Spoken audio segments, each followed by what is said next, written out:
Hi guys, welcome back to Starr Soap's channel. How are you today? I'm doing good, except I've got laryngitis. Oh, that's alright though. Today I'm going to make Lavender Starr Soap. That's right, so come with me and I'll show you how to make it. Squee! So, the first things that we're going to do is, what? Can you guess? That's right, add our cooled lye water to our cooled oils. And never the other way around. Don't ask me why or how, you just don't do it that way. Always the cooled lye water into the cooled oils and never the other way around. Now I have attempted to dissolve a significant amount of my mulberry silk in this one, and it needed an extra good straining.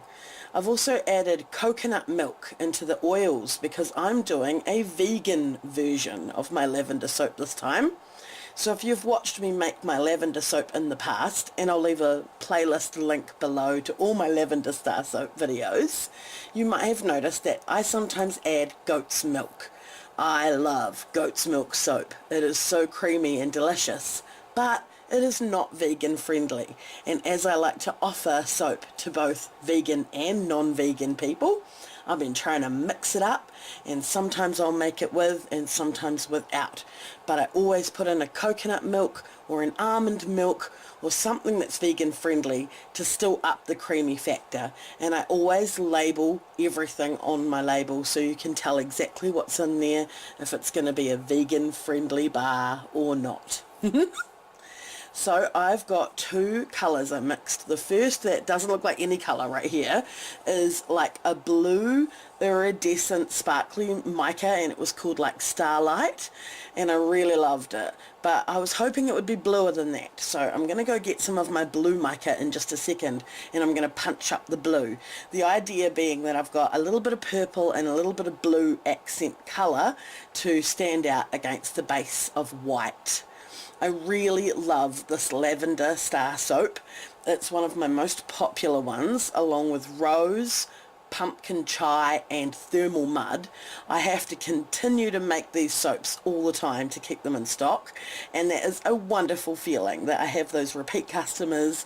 They're coming back and they always seem to want lavender and rose, or like that thermal mud one that I make with the Rotorua thermal mud in it.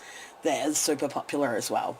So I'm not that happy with the shade of purple either, so I'm just putting a bit of extra purple mica in here too, because I really want to punch up that colour and make it really vibrant. And I'm going to be adding some titanium dioxide that is dispersed in tap water that's going into the base to make it extra light and white. And I find that if you don't put any white in your base, it will still come out quite a neutral and light tone. Depending on what oils you've used, you might even get white. But again, depending on the oils that you've used, you might get a slightly tan colour. So if you want that soap that's not coloured to be white, definitely add a little bit of titanium dioxide. It's really good for the skin as well, and it's something that's found in sunblocks and things like that.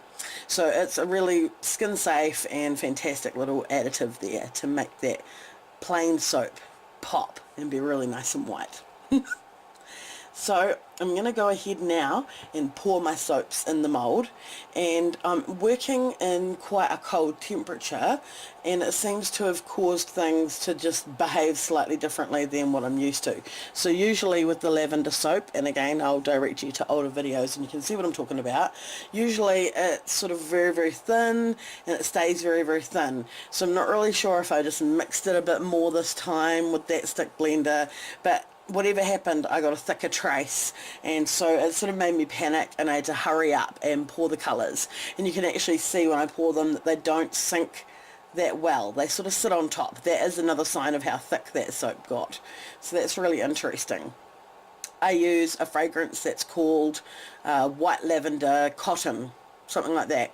It's really brilliant. A lot of the time that I used just lavender essential oil only, my final soap would come out with a very, very light scent. So by using this fragrance and the lavender essential oil together, I get this really beautiful true lavender scent, and I love it. And again, lavender is one of those scents that I've found people either love or hate.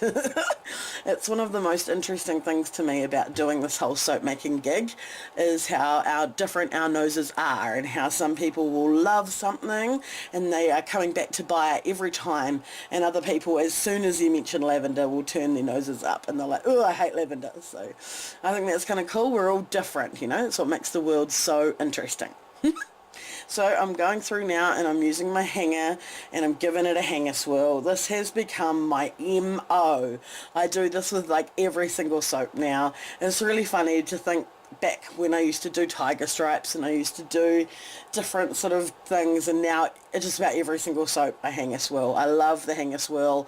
By layering up the colours against the white and then giving it a swirl, I get that extra surprise when I cut them. I don't know what it's going to look like, and then those swirls, when you hold the two bars together, it's fun to sort of try and imagine what you're seeing. It's almost like lying on the grass and looking up at the clouds and trying to figure out what you see in the clouds. That's what I find with my soap swirls, and I love it.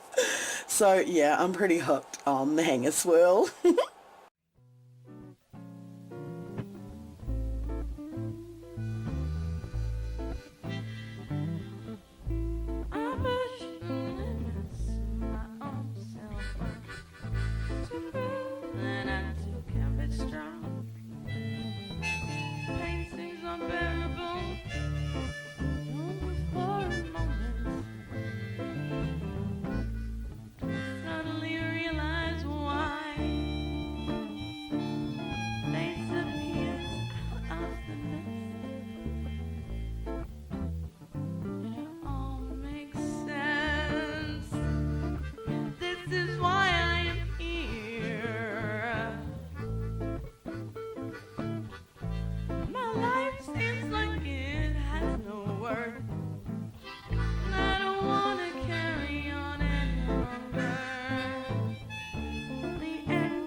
So after layering up the last bit of colour and swirling it on the top, I've sprinkled some lavender buds along one side, and I've put some beautiful Soapy Starrs on the other side, a mix of a white and a blue Soapy Starr, and I've made those using my soapy dough.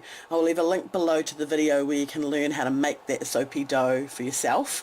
It really is fun, and it really is a unique way to put something on your soap that, so like everything is soap and everything that goes on there is sort of handmade by you. It makes it that much extra special.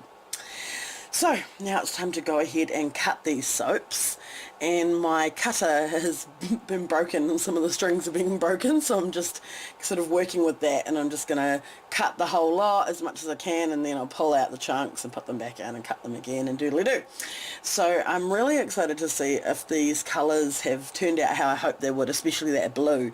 I've been playing around with the idea of trying to add sparkly colour into my cold process soap, and I don't want to add, you know, a whole bucket ton of mica to get that effect.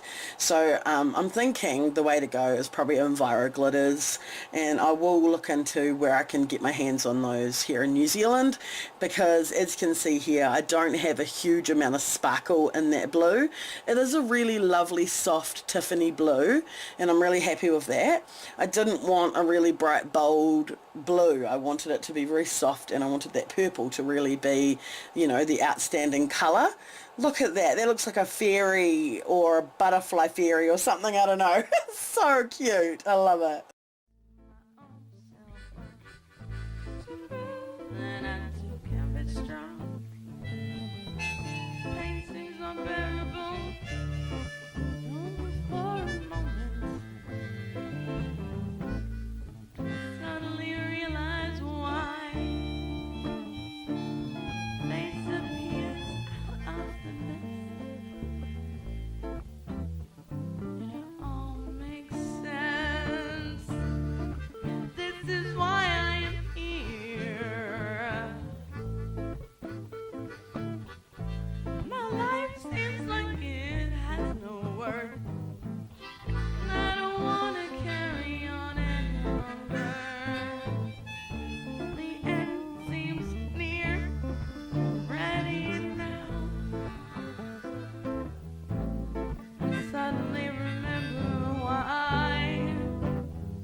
Well, I really do hope that you enjoyed watching me make this soap as much as I enjoyed making it.